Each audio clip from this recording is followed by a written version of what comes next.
Good evening, everyone, and hello. Welcome to episode 3 of Druid's Wisdom. I hope everyone is doing well, and if you are not for some reason, then hopefully hanging out with us can improve your evening, day, morning, wherever you are. How are you, my little hordlings? Oh. Before we begin, we have an opportunity to roll to seduce the dragon. For those of you that are watching on YouTube, you are missing out on the shenanigans that we have on live on Twitch, but don't worry, do not fret. You are still loved and valued. But how is everyone doing? How do you roll to seduce a dragon? If you do !roll and you beat an 18, then you seduce the dragon and you get a reward from the dragon. Ooh, you put me on the telly. Nice. Do you have your TV license? Oh, and you get an 18. That is amazing. Well, I guess we are going to have to dole out. You win a prize. You win a subscription. Bronk. Hello. This is a little chaotic beginning of this, but hello. Bam, got me some juice and I'm ready to go. Nice. Fork. Boom. Ray gets a subscription. You get the emotes. You get the prize. You get the gold. The figgy pudding. But how's it? Ooh, there's so many of you tonight. Hello, everyone. How are you all doing? We have Pale Lady, we have Marie, we have Liza, Lady Liza. It's so good to see you. Kelly, hello. Ray, Caitlin, Kat, hello, everyone. I have a tab license, yes, but you don't need to watch Twitch. True, yeah. The emotes are with it. Bonk. Hello, everyone. Let's get down to the brass tacks. Brass tacks? I think that's the saying, right? I don't know, words put together that create meanings, that create different meanings. We have mini mancers also. Yeah, we have so many people tonight. Welcome in.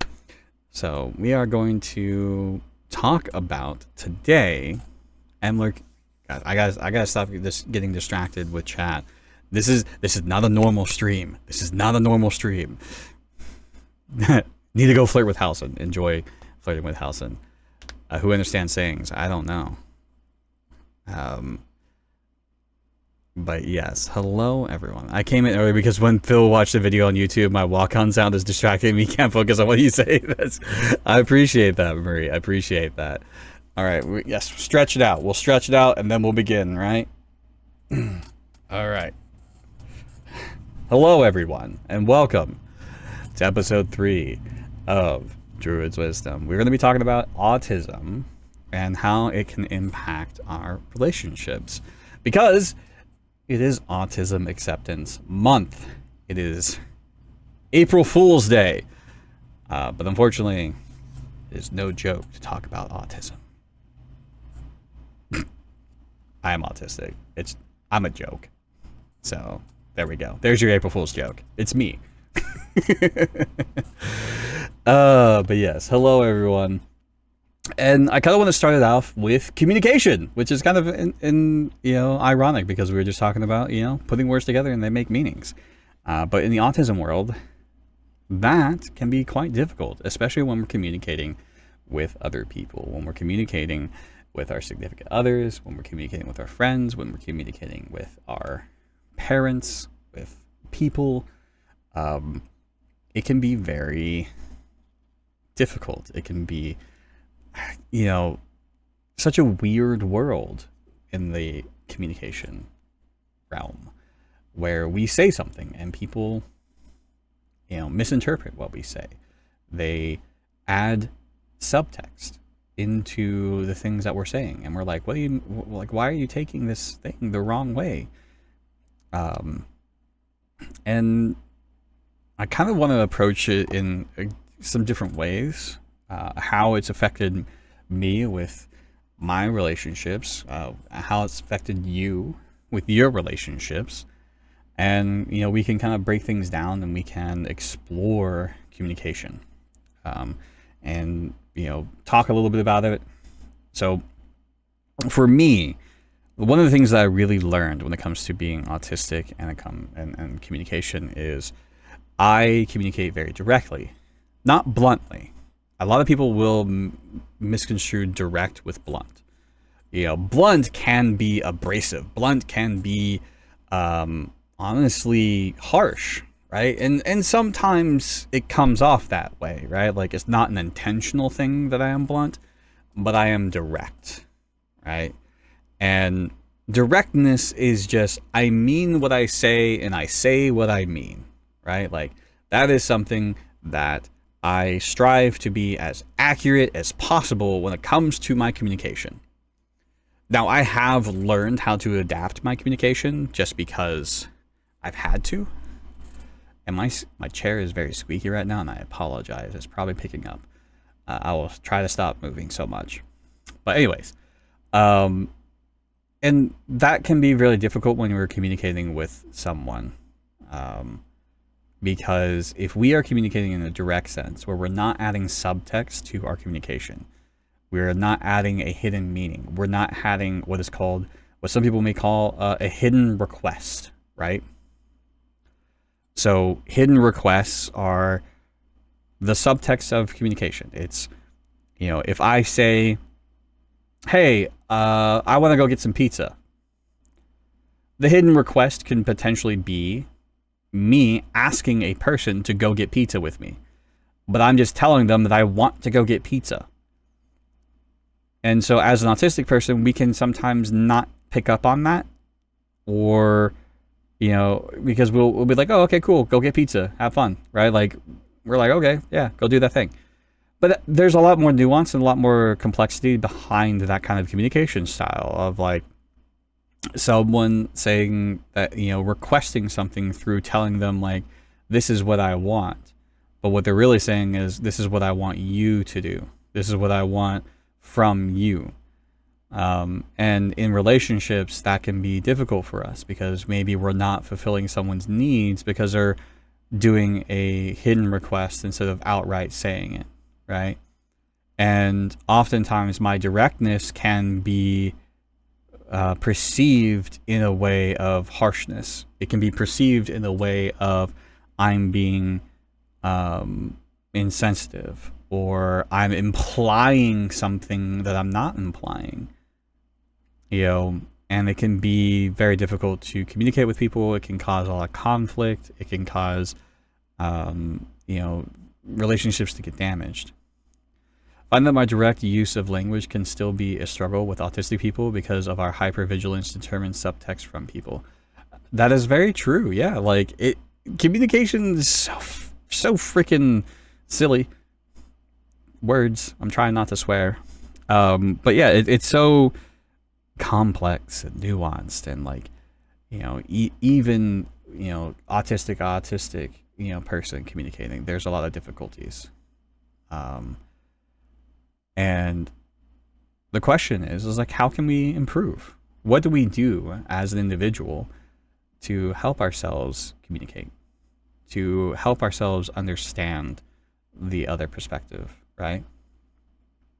So it's a challenge because there's that line of changing who we are and making adjustments, right? Like, where is that line?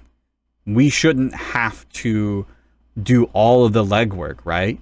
We shouldn't have to completely change the way we talk to accommodate the communication style of another person.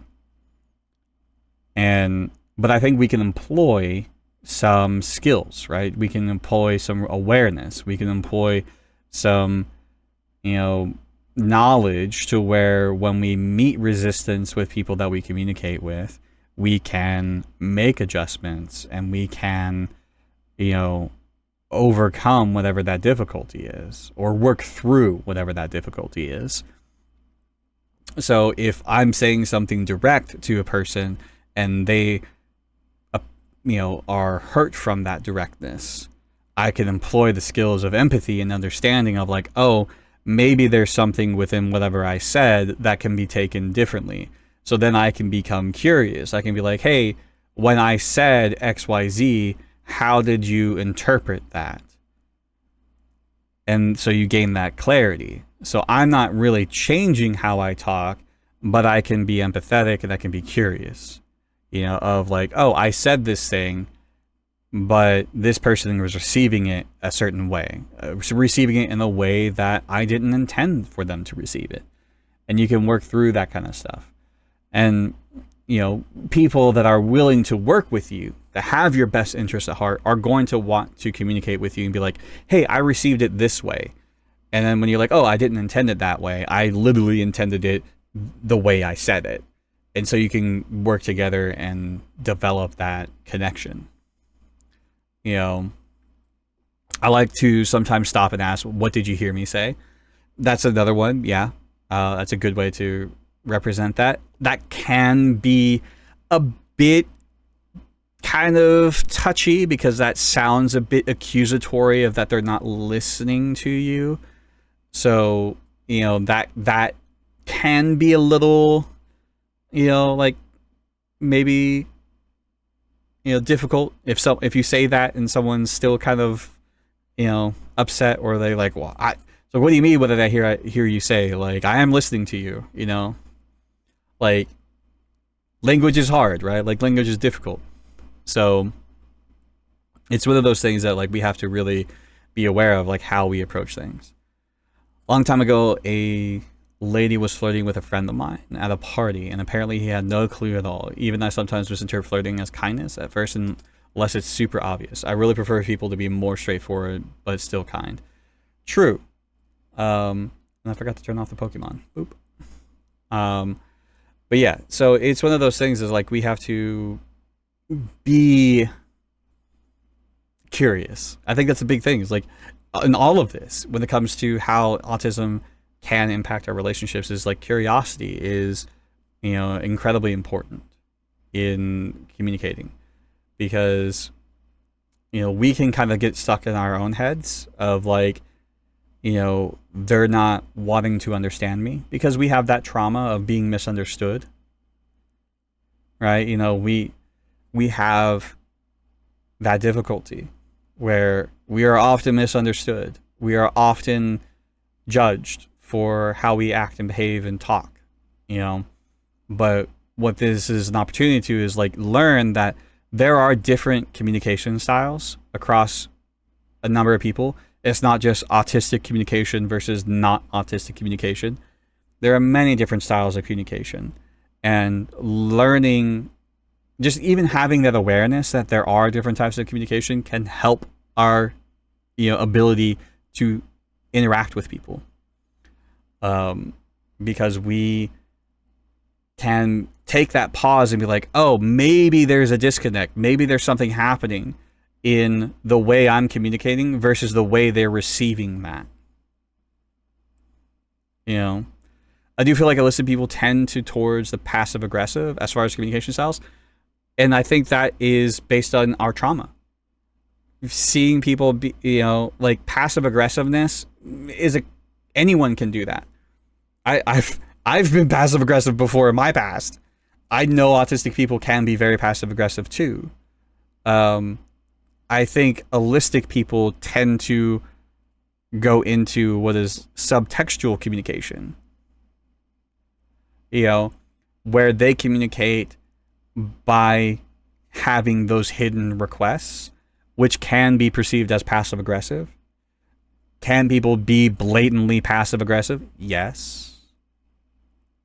But I don't think all of allistic people tend to lean towards passive aggressiveness.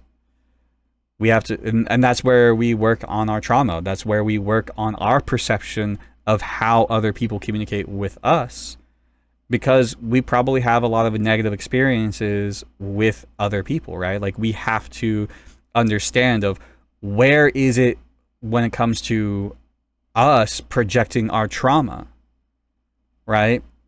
What is the personal accountability? We talked about this last night in the peer support group, is our personal accountability versus, being accommodated. If it's our trauma that's being triggered, that's our responsibility. We can't project that. And that's especially in communication. So when people misunderstand us, oftentimes people are misunderstanding us because they're ignorant to our communication style.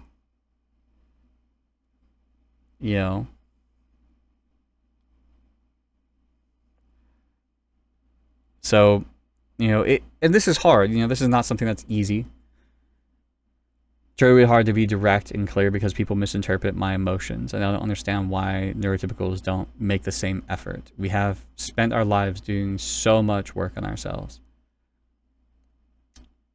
I think there's just a lot of people out there that are struggling, right? This kind of goes back to a great phrase that I've heard, that I've carried it with me ever since I've heard it, is don't attribute to malice what can be attributed to ignorance, right? Because we are not I would not say autistic people are the arbiters of self-improvement. I can't say that because it's not factually correct. Do we work on ourselves? Yeah. Do we strive to be correct? Yes. But it's all within our own perceived reality. It's all within our perceived, experience of the world around us. There are plenty of autistic people that are in trauma and projecting and hurting others. The same as there are neurotypical people that do that too. So we can't really divide this kind of disconnect between neurotypical, autistic, and neurodivergent, because there's a lot of, the neurodivergent umbrella. We cannot divide that. This is person to person, right? Like, we are people with a communication style and other people have other communication styles. Now, and it's important to kind of view each other as human, right? We don't want to dehumanize neurotypicals accidentally, right? We don't want to treat them the same way that we have been treated, because that's just projection of trauma. Because neurotypicals are the majority and don't necessarily have to try as much. That's just fact. We live in a neuronormative society. Yes. And that's true. Like, neurotypical is majority. And I think that's also why it can be easier to say that, like, autistic people do a lot of work on themselves, because we are a minority, because we have to work, we have to adapt, we have to sacrifice a lot for ourselves. And I'm not trying to, like, discount the things that we have to do to survive.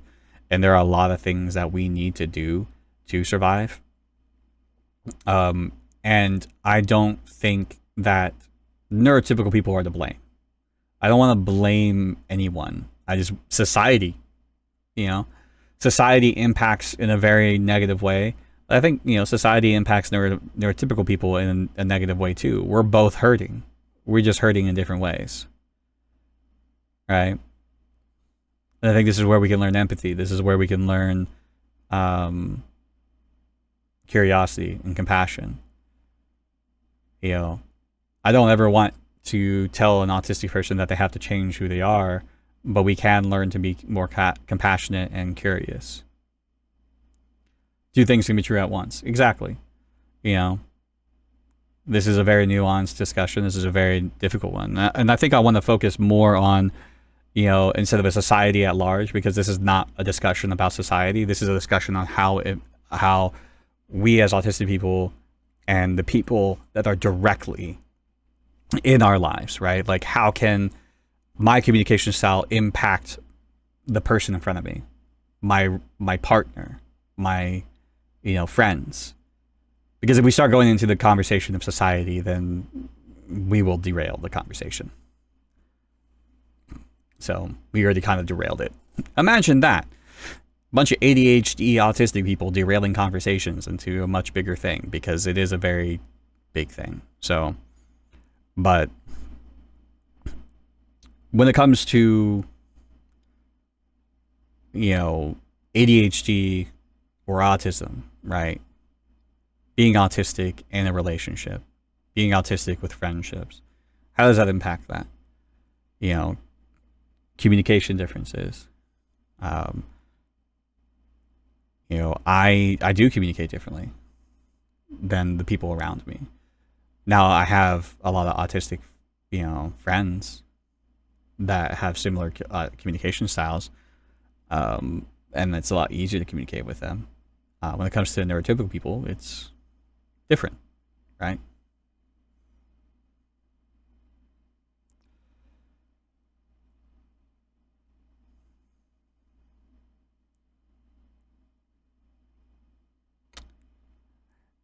I feel though there may be less neurotypical than you think. Again, we're not going to go down that rabbit hole because that's not what we're talking about. that's a yeah. I don't think anyone could dispute the extra effort that any non-heteronormative neurotypical has to put in. Yeah. I think there's effort on both sides of the coin. Open, honest communication is what has helped me, directly stating what I need, what I want, and how I perceive things when I feel emotional sting of something before responding immediately. Exactly. Yes, that's more along the lines of what I'm wanting to talk about, is how autism directly impacts the people in our lives, not on the societal level. Okay. But let's keep that on track. Because yeah. What's a good resource for learning about different communication styles? Our very own community member, Caitlin, actually developed a really good resource on that. Honestly, it's one of those things that is difficult for me because like I don't have personally resources. I've just learned. Have you guys ever come across of like, you know things, but you don't really have the resources? You don't have the research because maybe there isn't research on it yet. You know, and it's one of those things, right? Like, I've learned a lot through being a military brat, right? I grew up moving from place to place, experiencing people, experiencing different communication styles, being introspective, learning my own communication style, understanding that autistic people do have a different communication style where we tend to be communicative without subtext, right? We can learn from neurotypical resources. We can learn what they are doing, you know, like how do they perceive communication, and understand like, oh, I don't communicate that like that.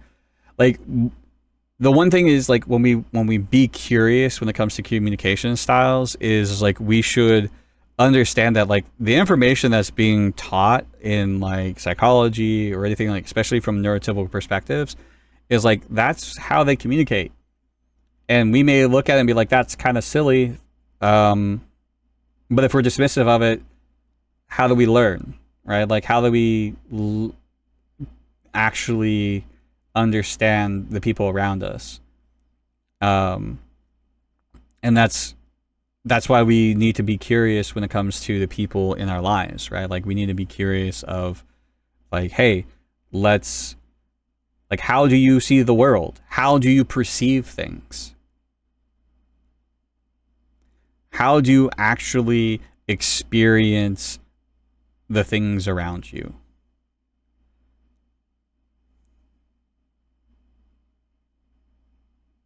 You know, and that's important to know. But I see them miscommunicating and fighting all the time. Who's them? Who's them, Claire? Like, I'm trying to break some cycles, break some perceptions. Yes, I agree. Everyone should work on themselves. But who is them? Like, probably from your personal experience, right? Like, you have the normies. Okay, that's... Can you see why that might be problematic to say? Can you see, like, genuinely asking? So, that's projection. Again, we're getting to society stuff, too. Yeah. So, yeah. So, that's why when we have relationships with people, you know, we have to understand that everyone's not going to communicate the same way we do. You know, we all have different communication styles.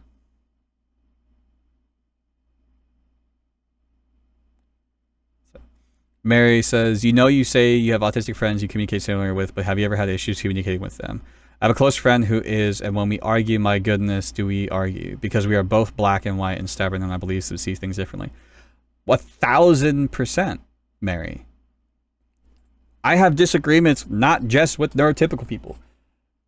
I have misunderstandings not just with neurotypical people or allistic people. I should say allistic because this is allistic versus autistic, you know, but like I have there are differences in how we perceive things. So that's why when I'm talking about how communication as an autistic person impacts our relationships, it is, you know, based on like person to person, right? Like it's not just, you know, us versus them. We can't really get into that mentality of an us versus them because that's where we project. That's where we make judgments. And judgments are flawed. Judgments are surface level, and we don't want to do that. Again, we don't want to, like, again, I'm going to say this, don't attribute to malice what can be attributed to ignorance. You know. So that's important to understand. Also, I'm going to say hello to everyone that is lurking and coming in. We are having a discussion. Normally, I don't say hello because I'm trying a thing, and this is still workshopping, like recording a podcast type thing live. So I'm not as interactive with chat as I normally am. But if you want to ask me questions about what we're talking about, then we can, because right now we're talking about how autism can impact relationships. And I want to keep it to individual person-to-person relationships and not actually like talking about like societal issues, because that's a much bigger and different topic. That's the thing that we've been focusing on. And we are getting ads, so we are actually going to pause real quick and wait for ads. All right, we have 1 minute and 18 seconds while I'll look at everything. Also, good night, Liza. I hope you have a good night.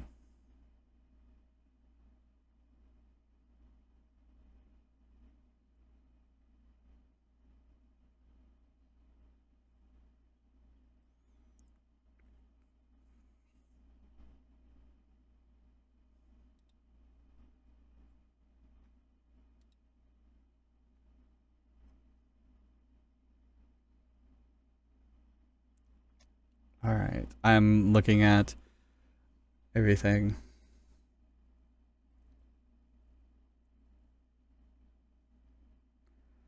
So we should work on ourselves with.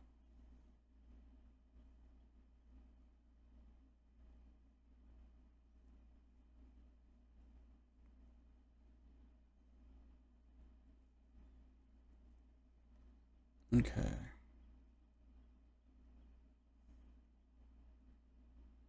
Gotta go too. Have a good night. All right, Pale Lady.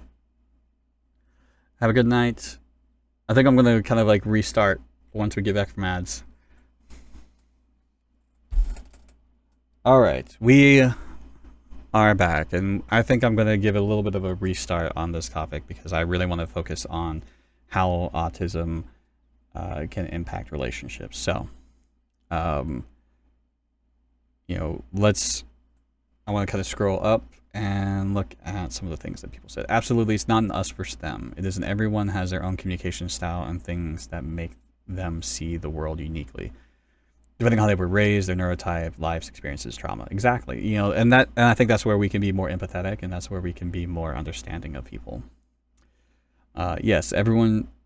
Trick says, yes, everyone should work on themselves, but that's a simplistic view of what is actually a far bigger problem. Between two people, whatever the relationship, both people should always be striving to improve the other to be better in that relationship. Anyone who doesn't make the effort to communicate effectively, to relate emotionally, and to apply the information that they have learned throughout the course of that relationship, then that is not healthy or valuable relationship. 100%. When we are in relationships with people, whether that be friendship or otherwise, we have to make that effort, right? We have to make the effort to get to know the person. We have to make the effort to understand that person. But explicitly, how being autistic, that can pose some challenges, when it comes to communication, because we have a different perception of the world, because we have those social struggles, where we may miss social cues, where we do communicate without subtext.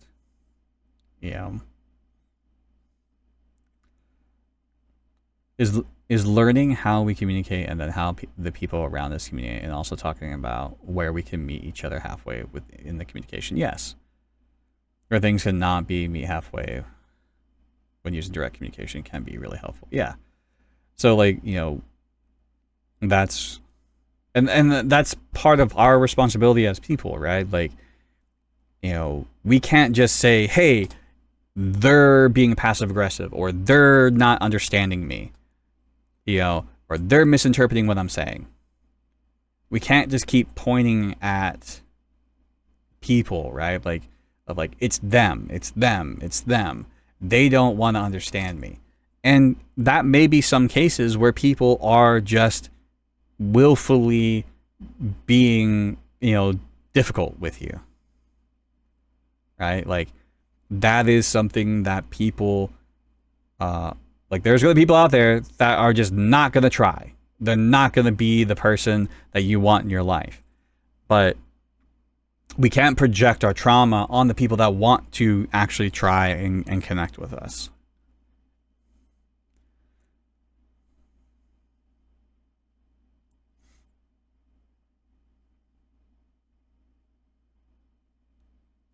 But and there are many other ways how being autistic can actually affect our relationships, affect different aspects of communicate, how we interact with people. Outside of just communication. Communication is one aspect of it. It's a big one. It's a big, important aspect of it. But it is far from the only thing that can impact our relationships. And I do want to talk about alexithymia, because alexithymia, I think, is another aspect of interacting with other people that can make things a little bit more difficult. I know from me personally, alexithymia has impacted certain things. I don't feel grief the same way. So it's hard for me to connect with people when they are grieving. Not that I don't understand grief, or that I'm not able to be there for people. Now, as I'm older, I've learned a lot better, right? But in the past, it definitely has affected me. It is one of those things that I used to really, really struggle with when it comes to emotions.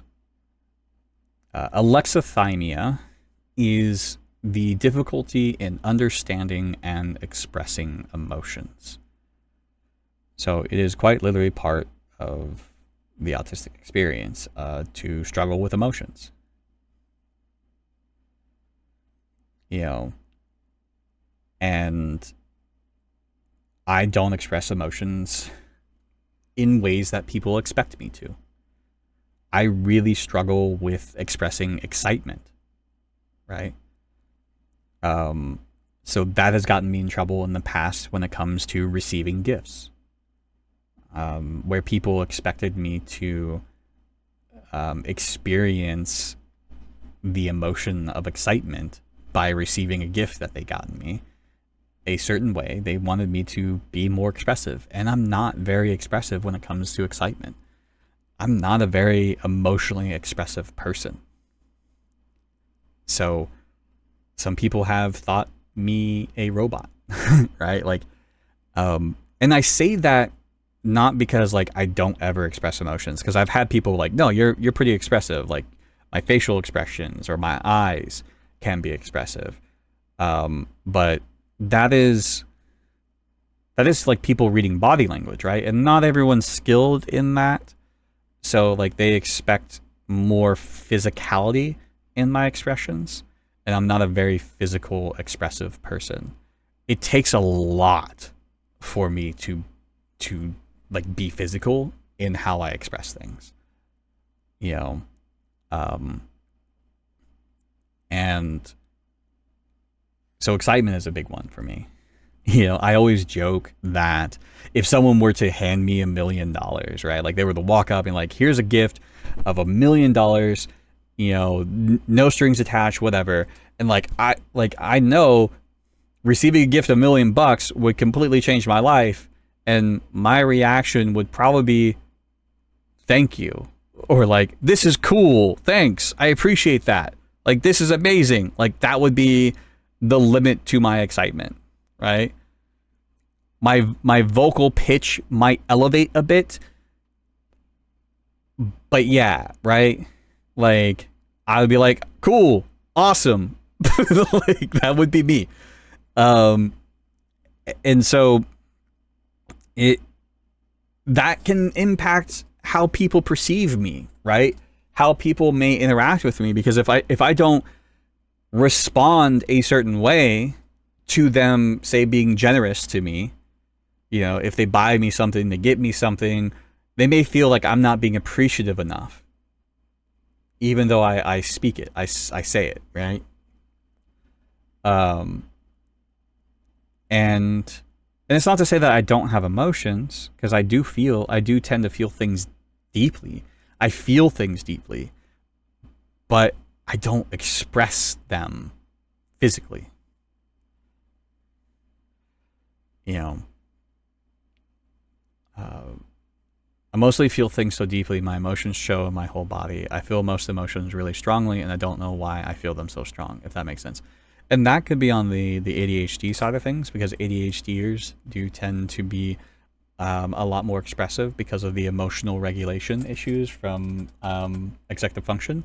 So that is a, you know, another thing. So that's the wonders of being both ADHD and autistic, right? This is my experience with alexithymia and how it's affected me with my relationships.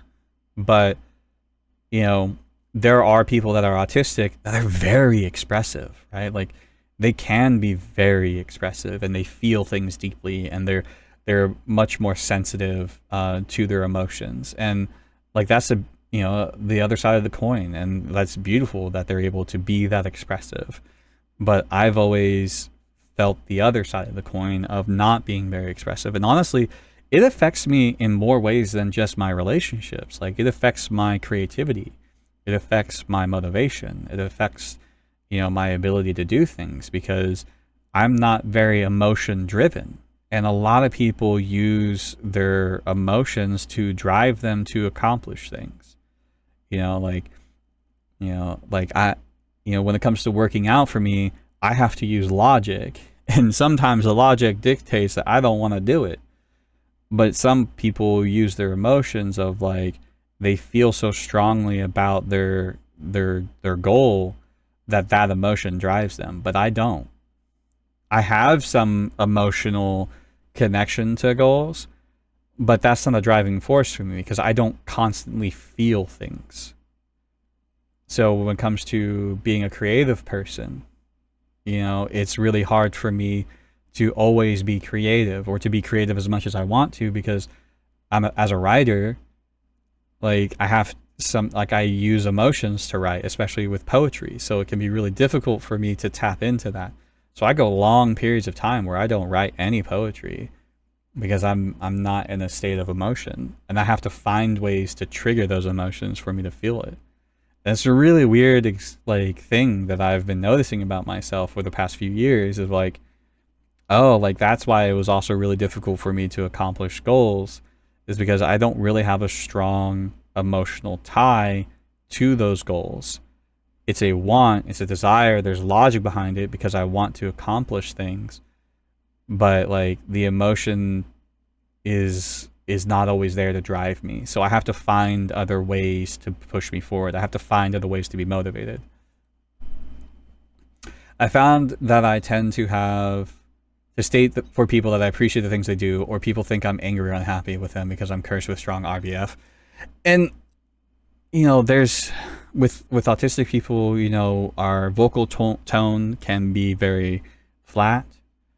Not to say that we can't add inflection, but for many autistic people, adding inflection to your voice is a form of masking, and so that takes a lot of energy. So when we get into the state of unmasking and being more ourselves, like we can be a lot more flat in our tone, and that can be also come off as not being very excited or not being interested or anything like that. And like it's really difficult, right? Like there's so many other aspects to how we experience emotions that can affect how people perceive us. I'm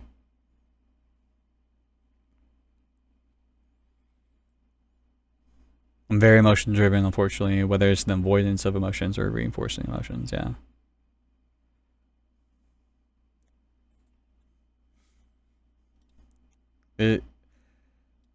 And this is how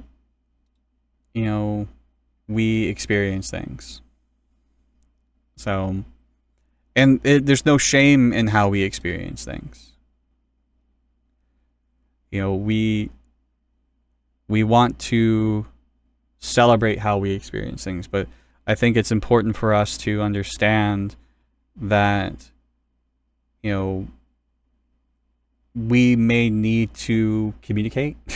Going back to communication, that like, hey, I do struggle with expressing emotions, so if you ever feel like I'm not giving you what you need, like let me know so I can reinforce, like, yes, I do care about you, or yes, I do appreciate this thing. Because the way I express myself emotionally is through action, right? Like that's me. I'm a very action-oriented person. I got a silly little friendship bracelet from a friend, and I was like, oh, this is really cool. But like my expression of the appreciation is I'm wearing it, right? I'm wearing the thing that they gave me. I don't think they expected me to continuously wear it, but like I appreciate it, right? I incorporate the gifts that are given to me. So if someone were to give me something, I'm going to use that thing. I'm going to have so many more tools for relationships in general, not just relationships because of what I have learned about myself in this community. I have tools and words to say, this is how I process, this is how we can communicate with each other better.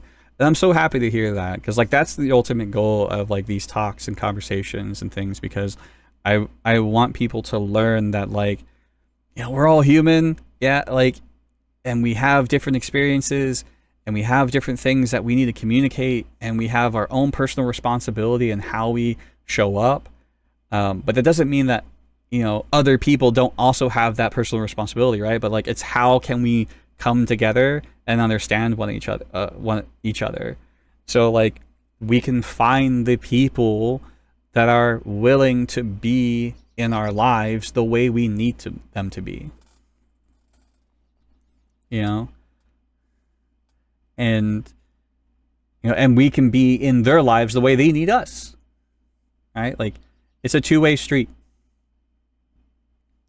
And I think it's important for us to understand that, like, oh, like, I'm not a very expressive person, so that may be perceived as I'm not interested.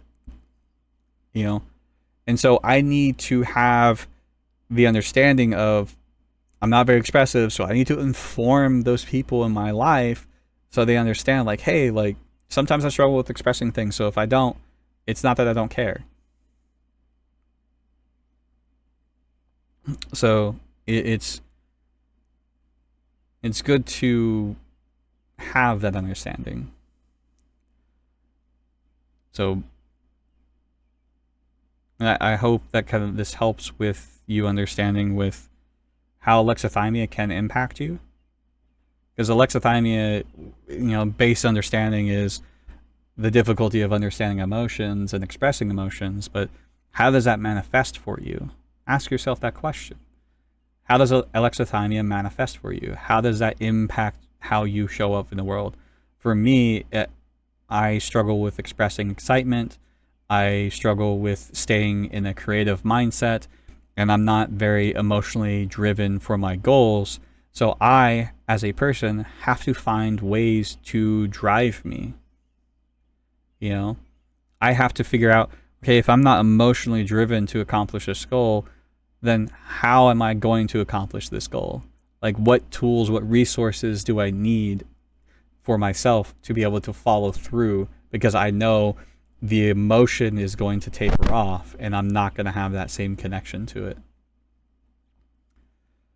Can you talk about how a preference for asynchronous communication can impact relationships?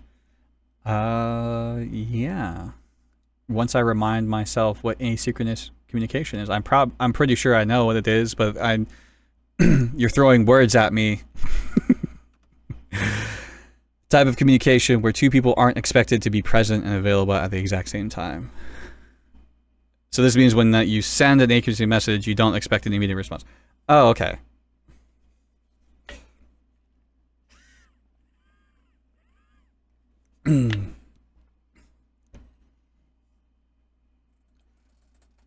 Yes.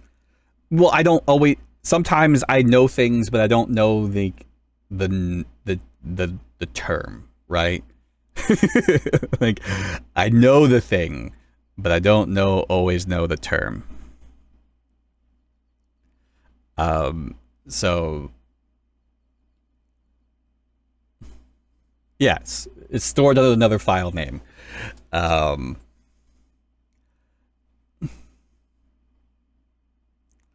So I find that autistics tend to be okay with text, email, because it allows for processing time and editing.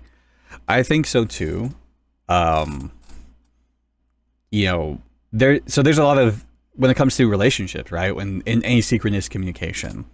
So this is getting into some personal things for me and how I was very not good when it came to asynchronous communication. Because I had a very anxious attachment style. So as an autistic with anxious attachment, that made for some very interesting things because I knew the patterns of people, right? Like, so whenever I was in a romantic relationship, I would know the patterns of people, of my partner. So if they got off work at 5 o'clock and then they send me a text message at 5:05, that became a pattern. That became routine, right? And this will tie into the asynchronous communication. So that pattern routine became, rigid in my brain. So if 5:15 rolls around and they don't text me, I would get dysregulated. And that caused a lot of issues because it became too rigid. I wasn't able to regulate. I didn't account for stuff to happen. But that can be applied in, yeah, because of the routine break. The routine break would dysregulate me, and you know, that was me expecting people to show up, right? Expecting them to be present and available at a certain time. Asynchronous communication is allowing for people to communicate in their own time. You know, so you can show up how you need to, right? Like, if I'm texting you, that allows me time to regulate. That allows me time to, you know, process what you're saying. That allows me to respond in a way that is healthier. And I'm not going to be reactive in my communication. So, you know, synchronous communication can really be triggering, right? Like, because if someone says something and it triggers us, it makes us anxious, or we feel overwhelmed, and then we try to continue the conversation, that can be really bad. You know, I just find that synchronous or back and forth conversation can be harder. That turn taking, almost all my chats are like 3 different topics happening at once. Yeah. You know, and that, you know, that's very common with us, is like, you know, being able to message someone in Discord and Instagram and having 2 different conversations at once. You know, it's the same person. You know, or so it helps us with like regulating, and then it's very important. But sometimes people expect us to be back and forth, especially with texting. Like, I don't, like, there are times where like I'm on it, like I'll go back and forth, and then like there are times where it takes me 3 days to respond. So it's very, you know, difficult when it comes to communicate. That's a part of another communication style. And it's not that I don't want to talk to people. It's just like I'm burnout, or I'm overwhelmed, or I'm distracted, or I'm doing other things, and like, or maybe I need time to process, or maybe I don't know how to respond yet, you know. And we can learn tools and tricks and tips to help us like assure other people. And, you know, I think that's part of, you know, how we show up in relationships.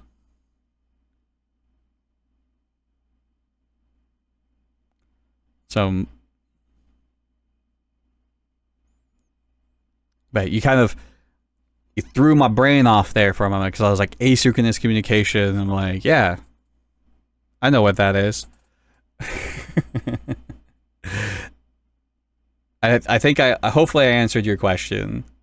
I was a bit rambly there because I'm not used to using synchronous and asynchronous relation in the words. You're fine. You're fine.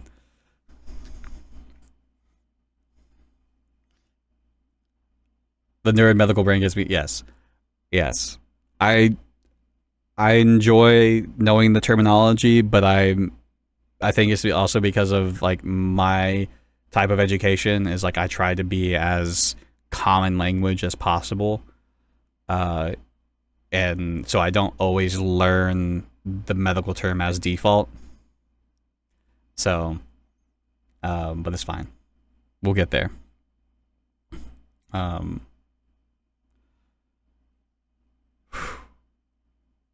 Brain break. I will say, like, while we're having this conversation, I'm in the back of my mind of like, is this going to be good for YouTube? Which is not great to constantly be thinking about. So we'll see if I post this to YouTube. Maybe we'll take some clips from this. I think so. All right, well, we'll see. That's that perfectionism in me, right? That's that perfectionism.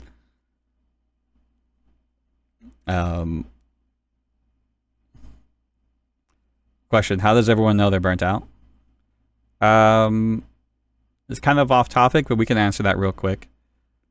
So burnout. Actually, I mean we can apply it to the topic actually, because burnout. My next point was actually how being autistic can affect a relationship is energy fluctuations and sensory needs. Burnout is an energy fluctuation, right?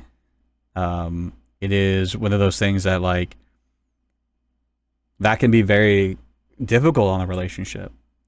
But how do you know that you're burnt out? For one, burnout can very much mimic depression. Oh, hello, we're getting raided. Welcome in, raiders. I should have a raid message for people while we're doing this.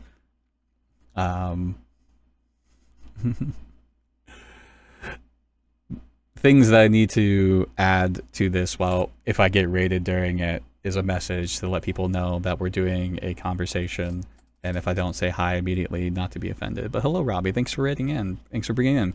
We're having a conversation right now about autism for autism awareness. Oh gosh, and we're getting subbed. Oh my gosh, so many things happening. But yes, welcome in. Oh, can we get shout out Nick Howard while we're doing the actual Twitch stuff? So I'll get that filled. Everyone that was expecting. Okay, cool, awesome, thanks. So yeah, we'll get back to the conversation because we're talking about how autism can impact relationships, and the one thing that we're talking in right now is how energy fluctuations, being autistic or being burnt out and being autistic, can impact a relationship. And that is, that's important to understand because, burnout, again, can mimic depression. It can lead into being depressed because you can be depressed and have depression while also being burnt out. But burnout in itself has a lot of similar symptoms as depression. So losing interest in things, not having a lot of energy, brain fog, not being able to do things that you used to be able to do. So like if you used to be a chef and like you would make meals every day, every night for yourself, and like they were plated perfectly, and then all of a sudden you just can't do that anymore. That's part of burnout. And maybe you lose that skill completely. Like burnout can lead to what is called skill regression. And if you are experiencing skill regression while you are in a relationship or while you have friends, and maybe your ability to keep up with communication with people drops. Maybe your ability to, go out as often drops. Maybe your ability to do daily household chores goes away. Like all these different things can happen that affect your ability to interact with someone and have a healthy relationship. And it's important to understand like how burnout can affect you. And we're getting ads, so we're going to take a pause right there.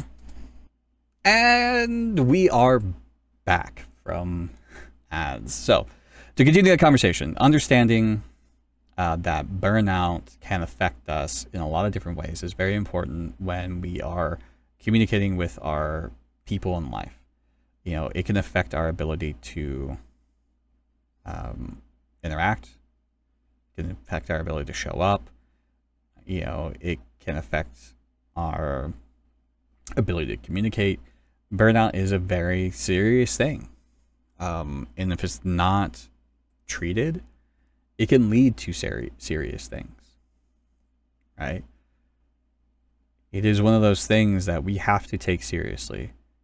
But when we're in a relationship with someone, when we have responsibilities, when we have things that we have to do, it can be really difficult to fulfill those responsibilities. It can be really difficult for us to maintain things and have the space that we need to properly recover, because recovery is the most important thing when we are experiencing burnout. And as autistic people, we experience autistic burnout, which is different than regular burnout. Our periods of burnout can, last a couple weeks to months, and that cycles. So we can go from having a lot of really, consistent energy and being able to be out, be able to do stuff, to crashing and not being able to do anything for a month, to 2 weeks, however long that is. And that fluctuation can be difficult on relationships. That fluctuation can be really hard. And, I know that it's impactful on relationships. Looking back at my previous relationships, it definitely impacted them because I was not able to communicate with them the way I needed to. So it's a hard thing to experience, but knowing when you're burnt out, like if you try to do something that you normally were able to do and you just can't anymore, yeah, probably because you're burnt out. Yeah.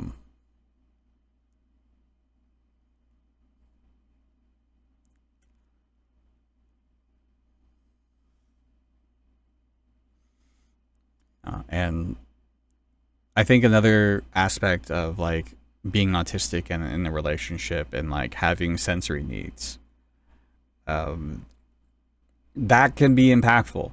And I want to preface too, when I say impact, I don't mean negatively, right? Like these aren't like, these are bad things. Impact is just, it affects the relationship and that there might need to be extra communication or accommodations. I want to be clear on that. And I should have been clear on that in the very beginning, but I just didn't think of it. Because when I say impact, I don't have a negative connotation to it. And that is me, being an autistic person, making sure I'm being understood with my intention of words I'm using. Because a lot of times people, when they hear the word impact, they may have a negative connotation to that. But me, I'm not using a negative connotation. I'm just saying literally impactful. So there's a lesson of, oh, I hit the microphone. There's a lesson of, extra communication. But yes, so having sensory needs can impact your relationship because, say your partner is an extrovert and they like to go to parties, but you hate them, or like, that parties are a sensory overwhelm for you. Now, that could potentially be a compatibility thing, because that's going to be your choice of like, well, this person really likes to be social, they like to go out, but I don't because I have sensory issues and, going out a lot is really hard on me. So I don't like to go out. So that's something that you have to consider as like who you're friends with or who you're partners with or whatever. Because those are two diametrically opposing things. And, or you just communicate and be secure enough in yourself that if you are the person that has those sensory needs of, not like going to parties or social gatherings a lot because you get overwhelmed, then you need to work on your own security to where if you have a partner that likes to go out and do that, they can do that without you being insecure, without you, being bothered by it, because maybe, that's a need for them. And I think that's where the personal accountability comes in when, like, if we have a specific need, like sensory issues, but our partner doesn't, we can't have our sensory issues dictate what they do. That's just how partnerships work. That's how friendships work, And on the flip side is that we shouldn't be guilted or feel bad about not wanting to go socialize. So it's, both sides of that coin. I used to project on my partner before I recognized my own sensory needs. Why the fuck are you chewing, breathing, being so loud? Why are you just existing so loud, right? Stop existing so loud. I'm like, oh wait, maybe I need to wear loops.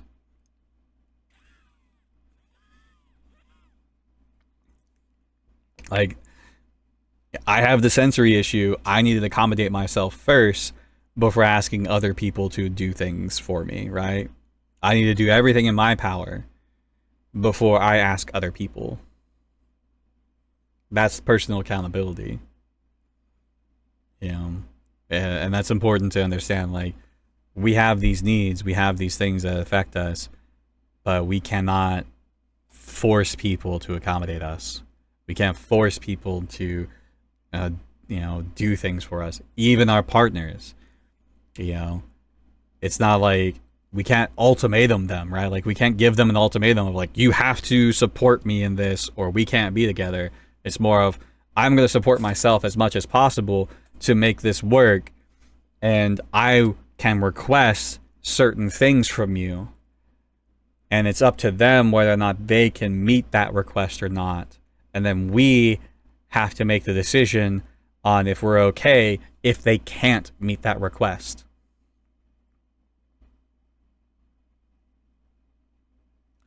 You know, I need the bass to replace my heartbeat. I'm the same way. I love going to concerts and shows like Ice Nine Kills. I went to a metal show because I love the feeling of bass on my chest, right? Like, I want the whoop whoop whoop whoop coming from my chest. So like that's me. So, but flip side is I can still get sensory overwhelm from that. I can still shut down from too much. You know? But that's just, you know, my existence. But like, I have to take care of me. Like, if I go to a concert, I have to take care of me. I can't tell them to turn down the wubs. You know? Breathing annoys me, but please throw me into a mosh pit, right? Like, make that make sense. And these are the silly little things that we have to understand. Like, you're chewing too loud, but they're just chewing, right? Like, now if they're like open mouth chewing, then you know, no, you don't hit anyone. I don't condone violence most times. Joking.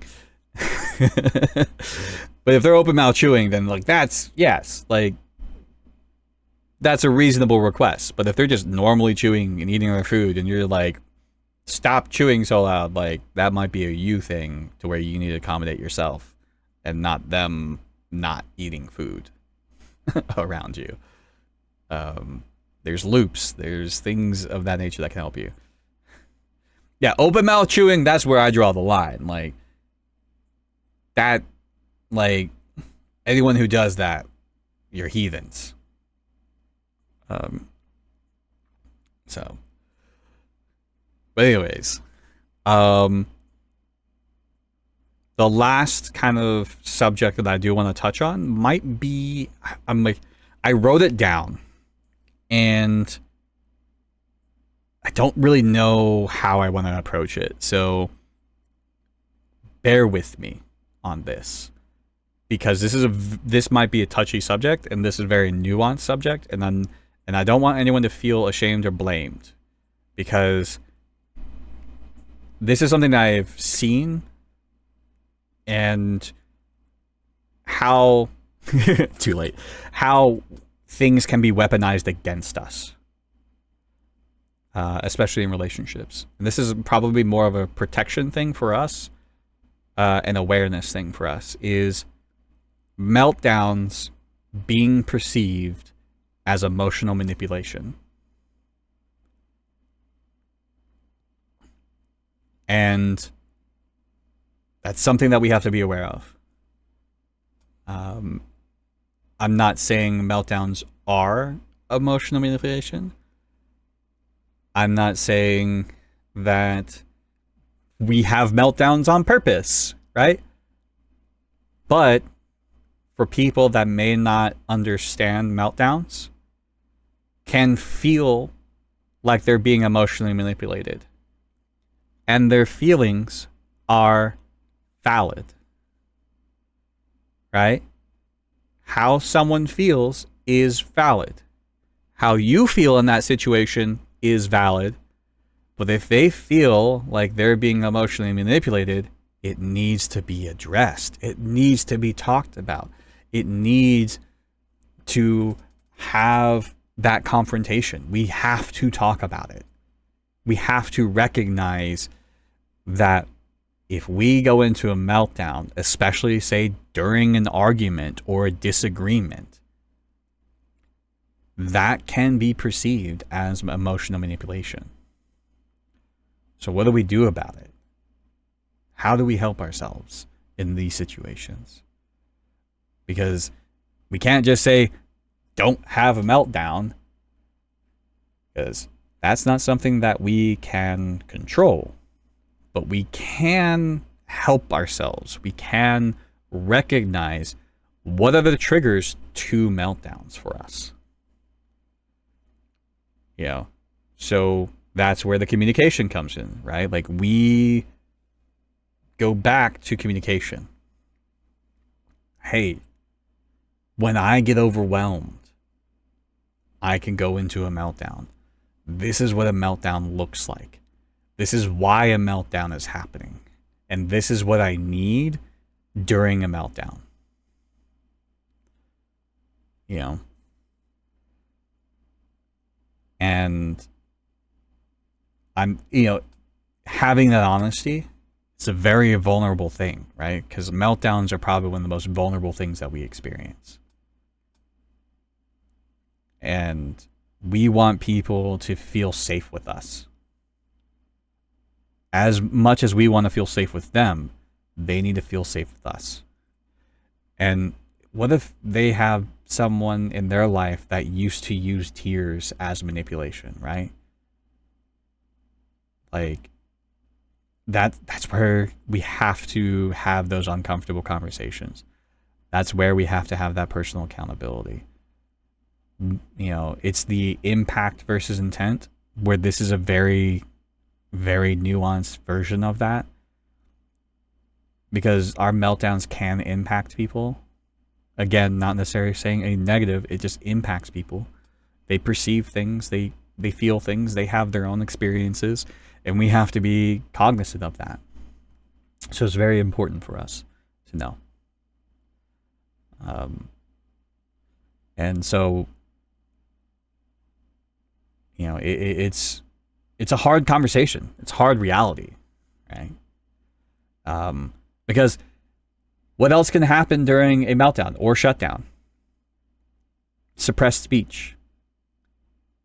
Going into a shutdown and having having speech suppression can be perceived as a silent treatment. Can be perceived as you're not wanting to problem solve. Can be perceived in certain ways. So it's important to set up things in place to have that understanding of, hey, if I stop talking, I'm not giving you the silent treatment. It's because I can't talk, or I struggle to talk. And so we need to come up with an alternative way of communicating in that situation. So I have this issue with a friend who has been manipulated by women and has trauma with it. So we're constantly having communication issues that come up because both of our past trauma issues. Right? Like, that's a perfect example of, like, someone had past trauma where he was manipulated. And, you know, I saw your past comment of, like, you can't control your tears.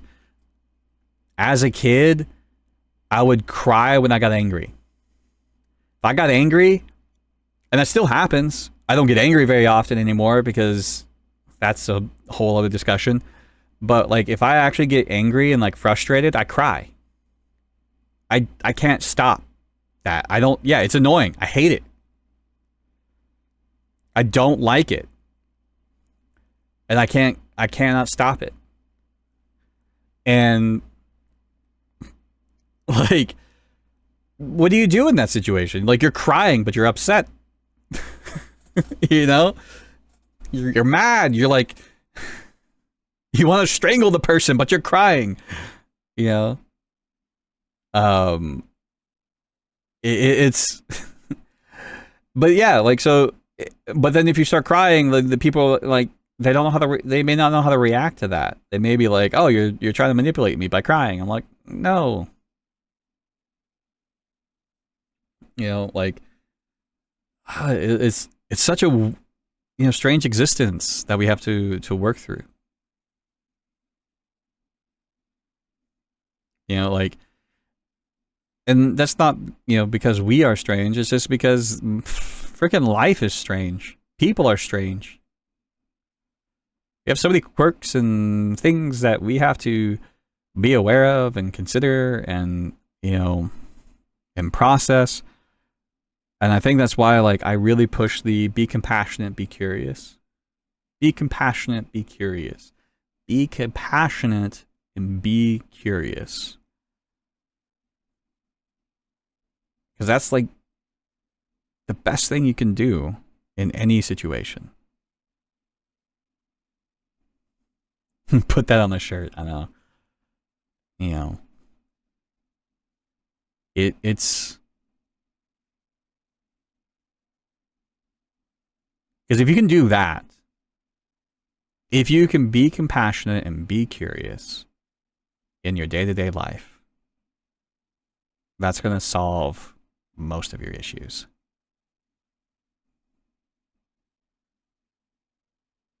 Because say you are interacting with someone that has not done the work. They're still very deep in their trauma. They're projecting. They're not listening. They're being defensive. They're being judgmental. If you're being curious, then you can understand that oh, why are they acting this way? Oh, they're projecting. They're being defensive. I know how they interact with this now. I can pull myself back. I can regulate myself and keep myself in control so I don't become reactive to their defensiveness. And the hopes is to help them regulate. And not do this every single time. That's not our responsibility to help them regulate. I don't want that, right? But by us staying regulated, that can bring people down too, right? That can help us bridge, or that can help us leave. We can just leave that interaction and be like, hey, you're being really defensive and kind of a dick, so I'm going to go that way, right? So, yeah. Or if you're, with a person that you care about, you can be a lot more compassionate and curious with them and bring them down to where you can actually have a conversation. And this is not a masking situation. This is a co-regulation situation where something's going on and they probably need a little assistance. Again, not your responsibility, but it's something that you can do depending on the person. So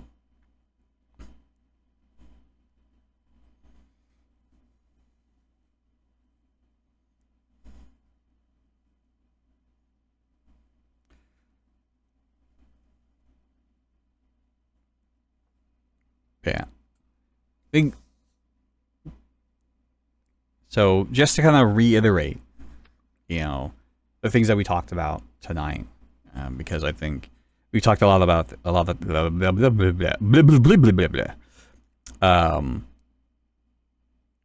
communication differences. We kind of derailed from communication differences and we went off the into societal issues, which those are very important to understand, but let's focus on the understanding of interpersonal relationships. Start there, right? If you're on this healing journey, start with the interpersonal relationships, then worry about societal struggles, right? Societal struggles is, even I don't like dealing with it. That's a lot. But if you can learn interpersonal, if you can learn the individual, right? Like, oh, this person communicates this way. When they say things like this, they mean this thing. So I know how to interact with them. So if I say something and they might get a little defensive, I can be like, oh, they're interpreting things, right? Like they're interpreting my communication a certain way because they're used to communicating a certain way. So I can add clarity to my communication to help them. And it's still up to them to accept that clarity. And if they don't, then we can move on, we can move away, we can set boundaries, we can do whatever we need. But we can give people the opportunity, right? We can give them the space. Right? Like, this is important. Like, give people the space to fuck up. We deserve the space to mess up, to screw up. Everyone else does too. You know, it's what they do with that space that matters. You know. So, if you're working on communication, work on the individual, work on yourself. You know, how you communicate and how you project yourself onto others. We all do it. We all project ourselves onto other people. So how are you doing that? I communicate through dance. Are you a bee? Anyways, a lot of butt wiggles. But anyways, another aspect of how, you know, autism can affect our relationships is alexithymia. So if you struggle with emotions or expressing emotions, figure out, like, how do you like to express yourself? How do you show appreciation if it's not through excitement or emotional connection? I'm very action oriented. I like doing things for people. You know, especially if they give me a gift, I will incorporate that into my day-to-day life. You know, if you're experiencing energy fluctuations like burnout, or just like your day-to-day energy differentiates. One thing I forgot to mention is focus on equity and not equality when it comes to relationships, right? Like, you know, some days you may be able to do a lot, and other days you're not able to. It's how you guys can give and take, especially when, you know, in friendships, relationships, whatever. You know, there's an equity to it and not an equality to it. That way you don't have unrealistic expectations of each other. If you have sensory needs, communicate those. Accept that other people don't have those same sensory needs. Become secure in yourself to where if you have people that like to go out and do parties and stuff, that you don't feel bad for missing out by not going. You know? It's okay that other people like to go to parties and you don't. It's okay. You know?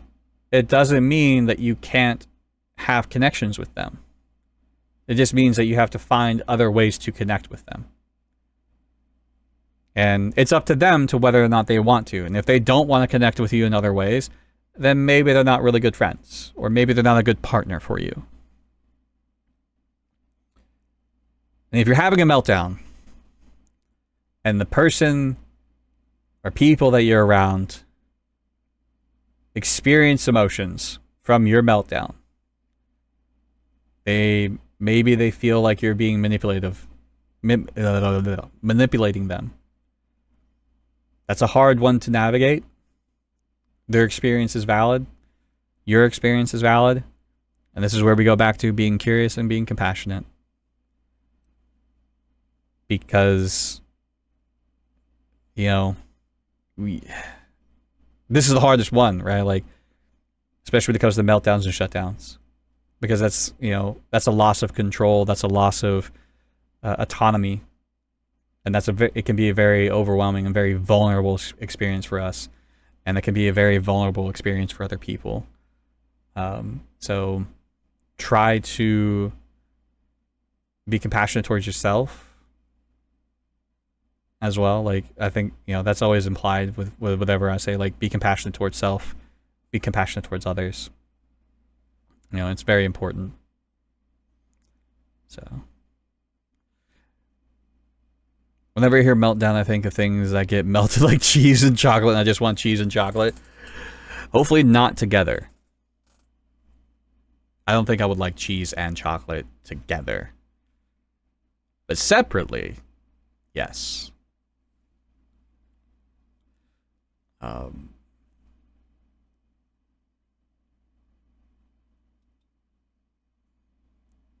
But that is going to be the end of this discussion for tonight. I really enjoyed this talk. It's been a lot of fun. For those of you that are watching on YouTube, I hope you enjoyed it. Hope you got some value out of it. I know we got derailed a few times and it was a little bit chaotic, but this is the nature of being an ADHD and autistic person. Communication is wonky. You know, I just, you know, times two this. Probably too late to say that at the end. But yeah, but for those on YouTube, thank you so much for being here. I appreciate you. You'll have a good night.